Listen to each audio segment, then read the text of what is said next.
Good afternoon, welcome to another video in my garage, as you can see, and my fluorescent tube has gone. And it's not a fluorescent tube, it's an LED tube that I fitted a few years ago, and it's stopped working, so it's a bit dark in here at the minute. But I'm just about to go out on the bike. I'm getting the bike ready behind the Goff winter bike, so sorry about the light. I'm going to open the door in a minute. Saturday's ride, in all the rain and all the floods, I had to go through loads of floods. Just move the bike, and if I show you on the floor, you can see water. And if I set you up and turn the wheel round, you'll be able to hear the water. The rims are full of water. So I'm going to be forced to do a job that I've been meaning to do for a little bit. I'm going to have to take the tyres off and the tubes out and swap some wheels round before I go out. So just do that now.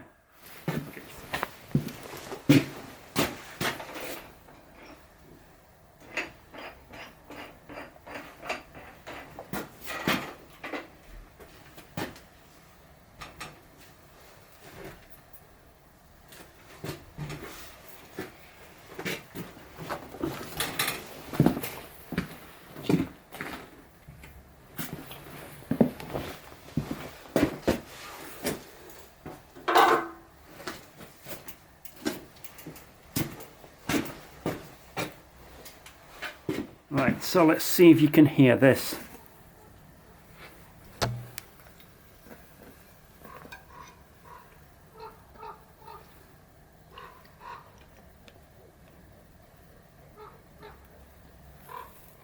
Probably not so much in that one now.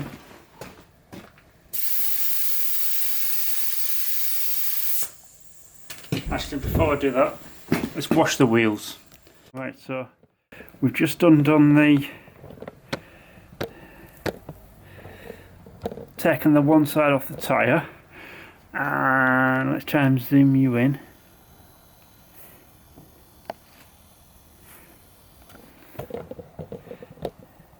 So if I shake this now, you see the water coming out.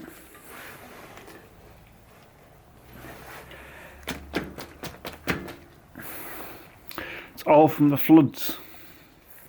Right, so that's the wheels swapped, front and wheel wheels swapped so the others can dry out.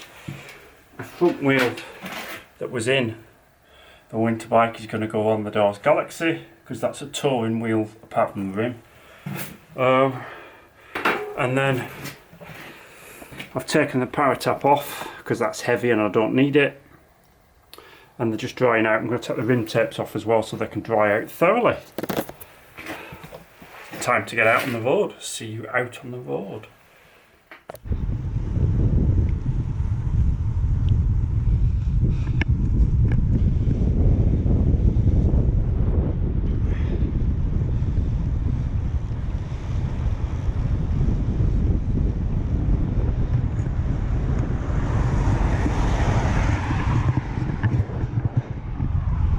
Afternoon. So we're out on the bike. On the winter bike now.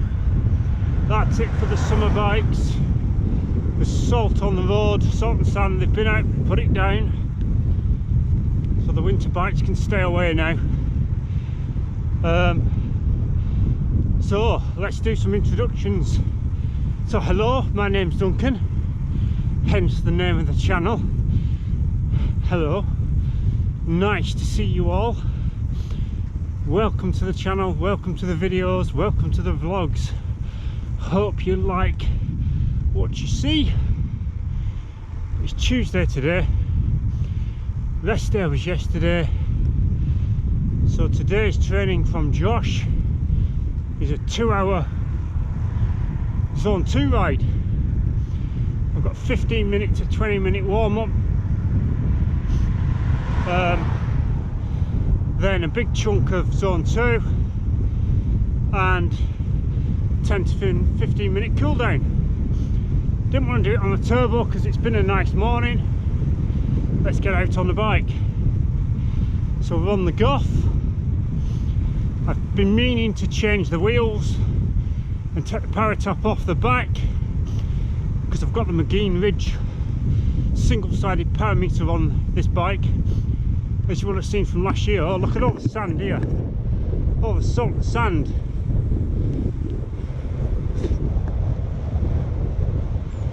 Loads of it. So anyway, yeah, so I've got the ridge power meter on. So the power tap I've been meaning to take off, but after Saturday's ride and all the rain and the 8 floods I had to cycle through, and the one on Sunday, the rims were full of water and the tyres were full of water, so it forced me to change the wheels.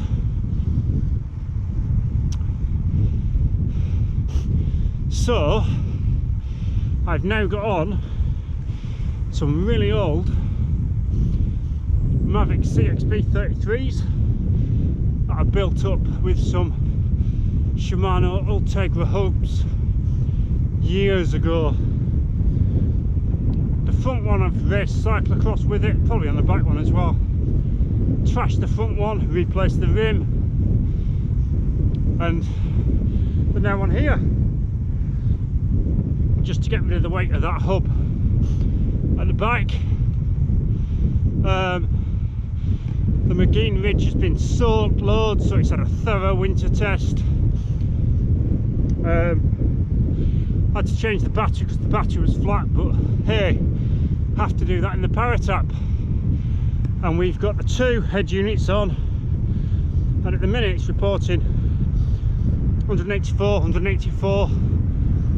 So at the minute it's matching the Faverbo Asiomo Duos, which are my gold standard. Does go a bit higher sometimes, but we'll see. We'll get it back and we'll look at it and see how it performs. So for a zone 2 ride it's probably okay. I wouldn't want to use it for high efforts because I think that's where it drifts more, but for an endurance ride or a zone 2 ride I think it's okay. Right, a bin wagon, I better put you down.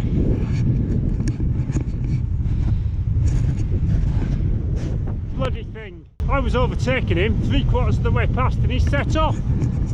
Stupid bugger.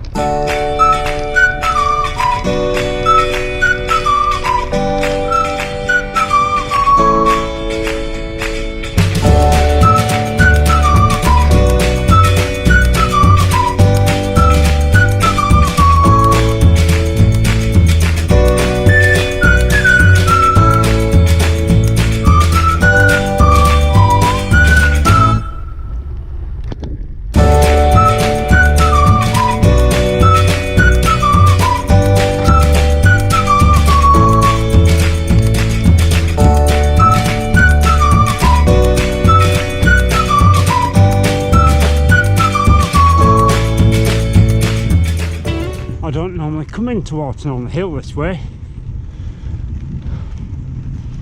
There's the church.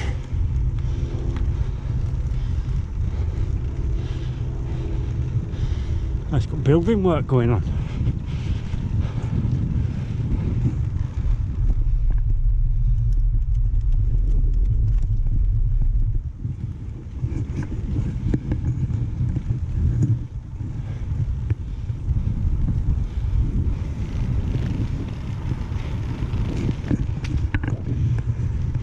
So you might have guessed, but we're on the GoPro.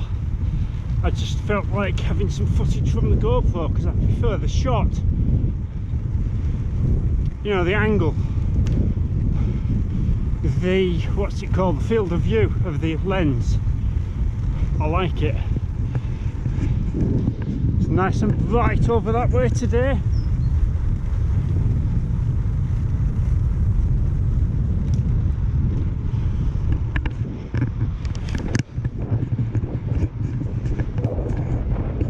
I better put you down because it's downhill and bendy, and then through Wart and there's traffic lights I think.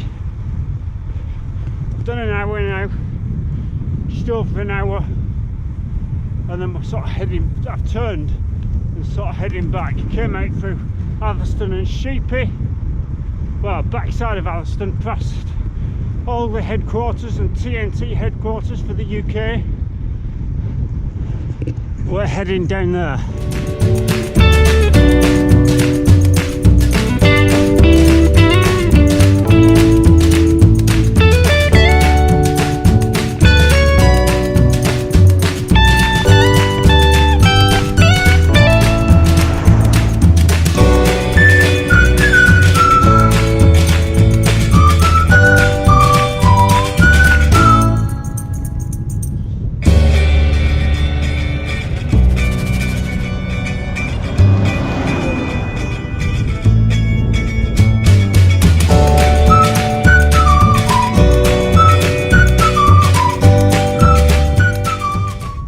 So that's my 1 hour and 50, so I've got 10 minutes to cool down just to get home. So I'm just tootling home. So it's been okay. I checked before I set out, I checked the setup on this bike with the jig, you know, with my position jig, which if you're not sure what I mean by that, just have a look back.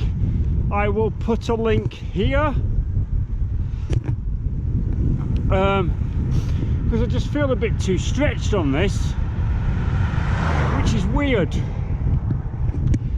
because the saddle's meant to be in the same place relationship to the crank or the bottom bracket axle center point. The reach is the same, the stem's the same, the handlebars are the same. It's weird. So the top tube length from the tip of my saddle to the centre of the head tube is the same. I've got the same size, exactly the same stem length, Giant Connect stem, same Giant Connect handlebars. So the only thing that's different is the saddle. It's a Flight instead of a Flight SLR, and the shifters. So they are Ultegra 10 speed instead of Ultegra 11 speed.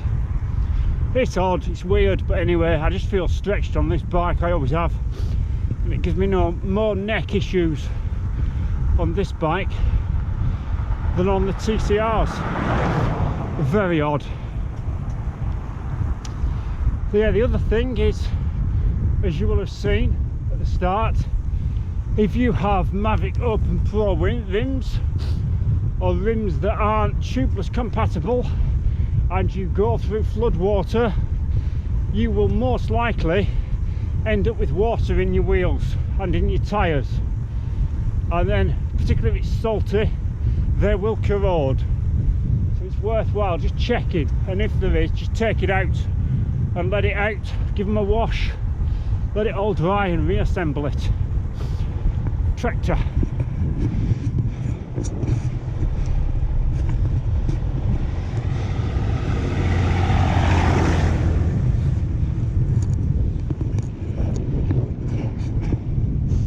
So it's been a glorious day, really.